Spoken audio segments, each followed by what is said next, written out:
Time for another night of rail fanning, and it's Halloween night. Since I have literally no other friends, and Halloween is pretty much canceled this year because of COVID. Not really, but a lot of things have been shut down because of it.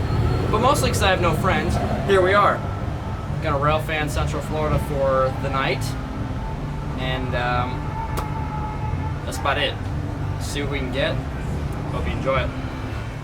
Yes sirree, that's it. Just driving around for a while with a supportive family looking for trains. Not a whole lot else to my videos anymore, and the fact that you guys still watch these honestly amazes me sometimes. But without further ado, let's get into this awesome night. Cresting the horizon would be Amtrak Silver Star number 92, coming out of Tampa just after 7 p.m., making his northward trip to New York.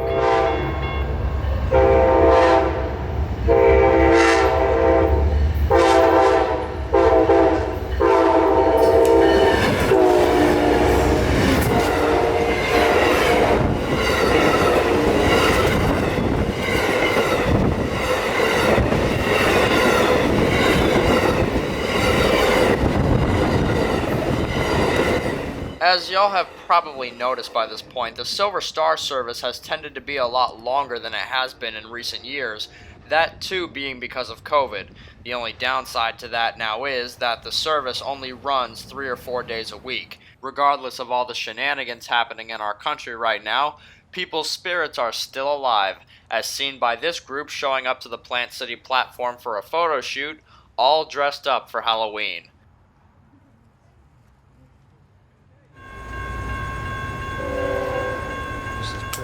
About 15 more minutes pass, and in the very last lights of day, QO46, our nightly intermodal stack train out of Tampa, headed for Jacksonville's intermodal terminal, heads timetable north through Plant City, but physically eastward.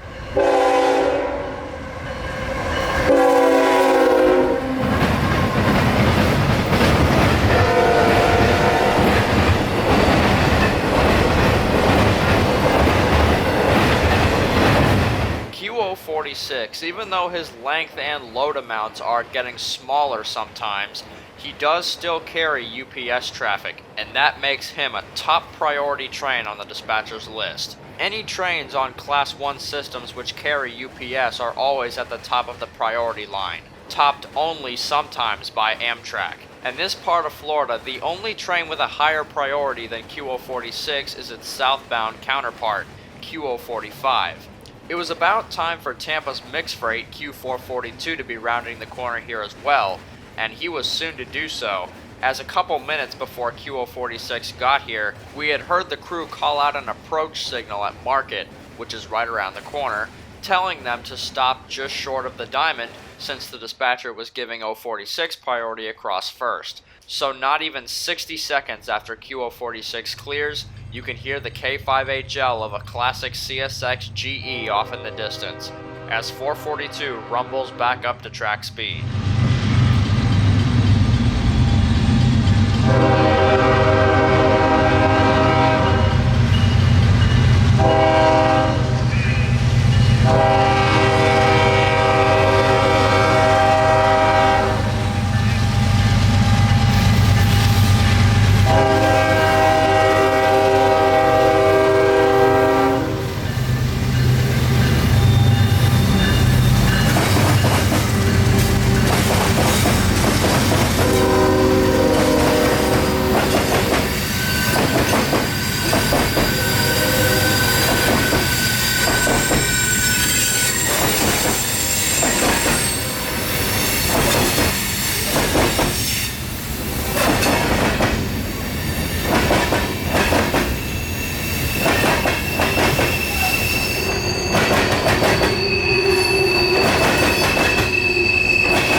It's hard to tell because there's really no light out here, but even though we weren't really meeting up with anybody, since there would be no trains in the Plant City area for a little while, we would follow Q442 up to the Dade City Depot to see what other trains we could catch up there. The light that I was looking forward to tonight was the one that is visible here, the full moon. That is actually identified this month as a blue moon, since it is, for the first time in 2 or 3 years, the second full moon to have occurred within a single month. Plus, it was a full moon on Halloween night. That specific event hasn't happened itself since 1944, so definitely a special night here. We arrived at Dade City just ahead of Q442, and here's another thing that I was willing to showcase tonight. The Dade City Depot now has 4 10,000 lumen LED floodlights set up along the station platform area. Nighttime rail fans can now sit here indefinitely. Very special thanks to the guys here at the depot for making this possible. No more lollygagging, Q442's back here again, now racing northward under the light of the full moon.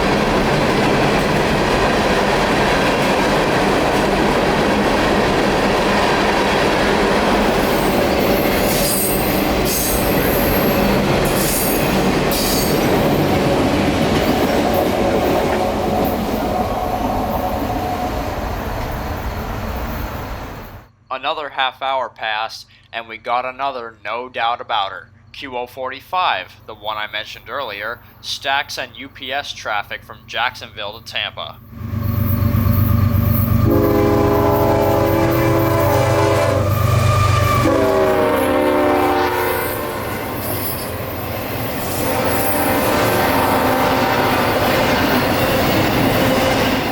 From this point going forward, if you plan to railfan Dade City at night, you can leave your construction lights at home. These 10,000 lumen lights get the job done nicely. Even if your setup isn't all that keen to nighttime shooting, these lights get the job done. It was reds at Dade City for the next half hour, and after that half hour I got a message from my friend Dalton that he was coming out to railfan at Lakeland, so we decided to make our way down there to meet up with him. While driving through the backwoods to get to Lakeland, we ended up missing Q604, but no big deal because as soon as we did get to the tracks, Q178 was calling signals headed the same way. So we pulled off at Night Station Road for the quick catch. And with this train, quick is an understatement. Hotshot container traffic out of the Winter Haven Intermodal Center headed to Jacksonville.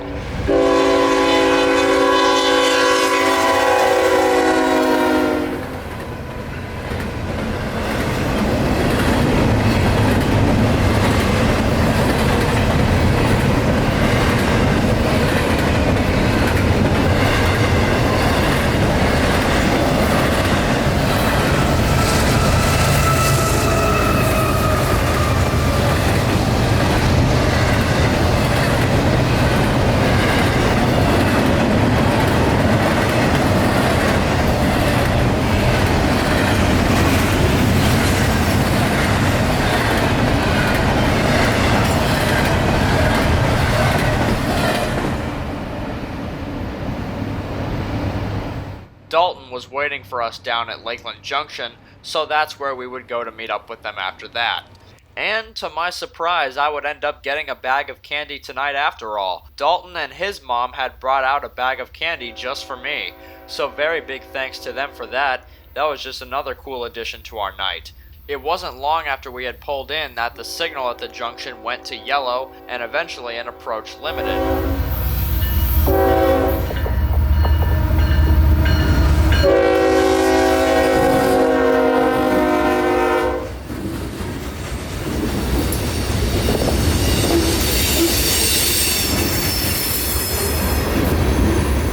This signal would direct Q455, a southbound nightly mixed freight from Waycross, Georgia to Taft, Orlando, off of the Vitis subdivision onto the Carter subdivision to head eastward, where he will make a northward turn at Auburndale and make the final miles from there to Taft Yard near Orlando, Florida.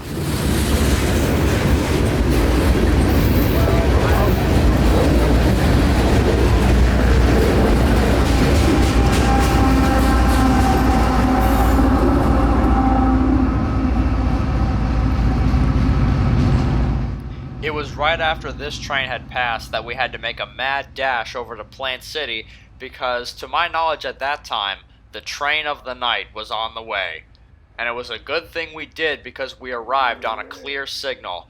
This train would be Q441, nightly mixed freight commerce from Waycross, Georgia to Tampa, Florida.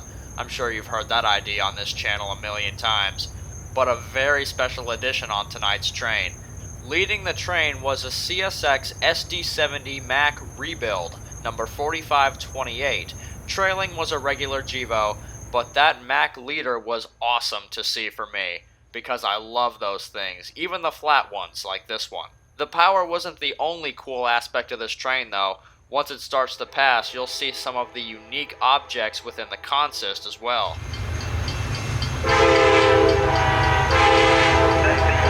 41, 31, 45, 28, clear back.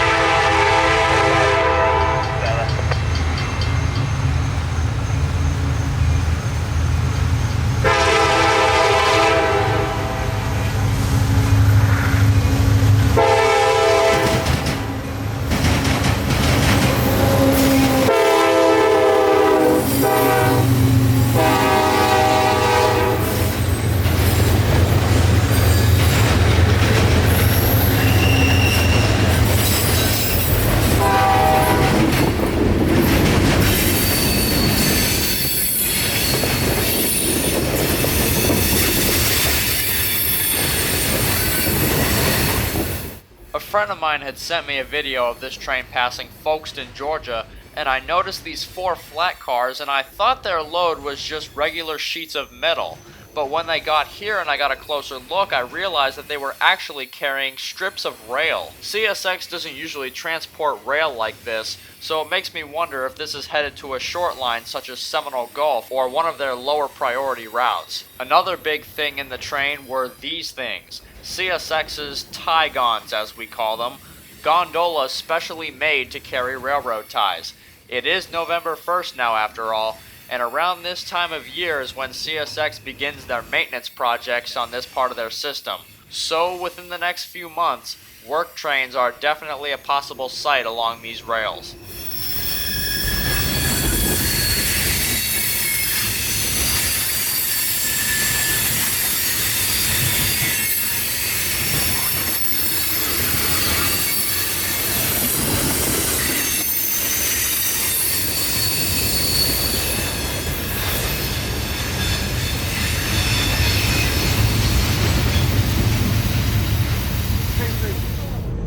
Alrighty folks, our nights don't usually drag on like this, but here we are, heading back to Dade City. Just heard a job briefing on the radio sitting in Plant City. K814, for the record, that is a as needed unit train of diammonium phosphate out of the Bowen Valley to the Canadian Pacific at Bensonville. And the job briefing told me a number of things that I'm glad I heard. I'll start by saying that they called with 195 cars, over 12,000 feet of train, and a quote pile of engines. And that pile of engines per se, I'll just show you here soon. And all the way back to Dade City now. We aren't there for too long before K814 comes around the corner.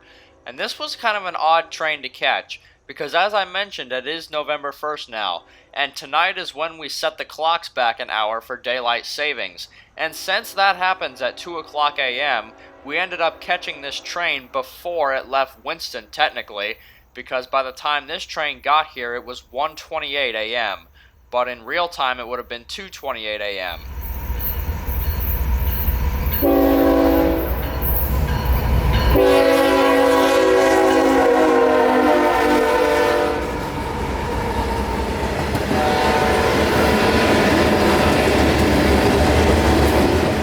I was a bit confused when this train first came by, because leading the train was CSX 3330 and ET44AH, 3192 and ES44AH, and Canadian Pacific 9829 and AC4400. But that wasn't the pile of engines I heard about, and to be pulling 12,000 feet of loaded phosphate, it seemed a little odd. I had heard at least 3 more engines than that in the job briefing, but the job briefing didn't tell me where those other 3 engines were. Then I saw it.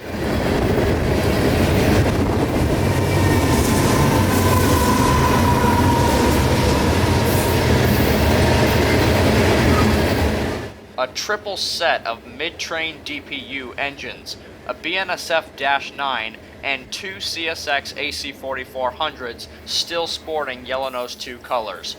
Now, first onlookers to that may be a little confused as well, because the CSX AC44s aren't DPU equipped, so how can they run a DPU with AC44s involved?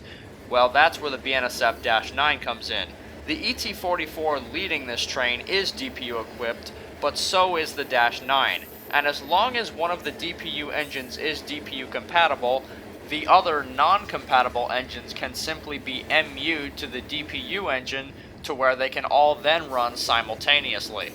Now that I saw that, it occurred to me that this was likely 2 phosphate trains combined into one, because this train was just about double the normal length of phosphate unit trains. Behind the lead engines there were 95 covered hoppers, and after the DPUs there were 105. Thanks to Joshua Kintner for counting those for me. But after seeing this, I'd have to say that this was definitely the train of the night.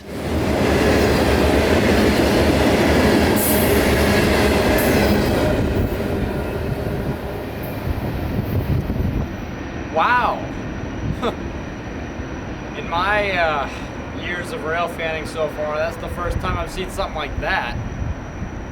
That was, as you know, K814, and in his job briefing he mentioned all those engines, but he didn't tell me that 3 of them were in the middle of the train. That's crazy though. That concludes our awesome night of rail fanning out here, and definitely soon I'll see y'all out here on the Sunshine State Rails.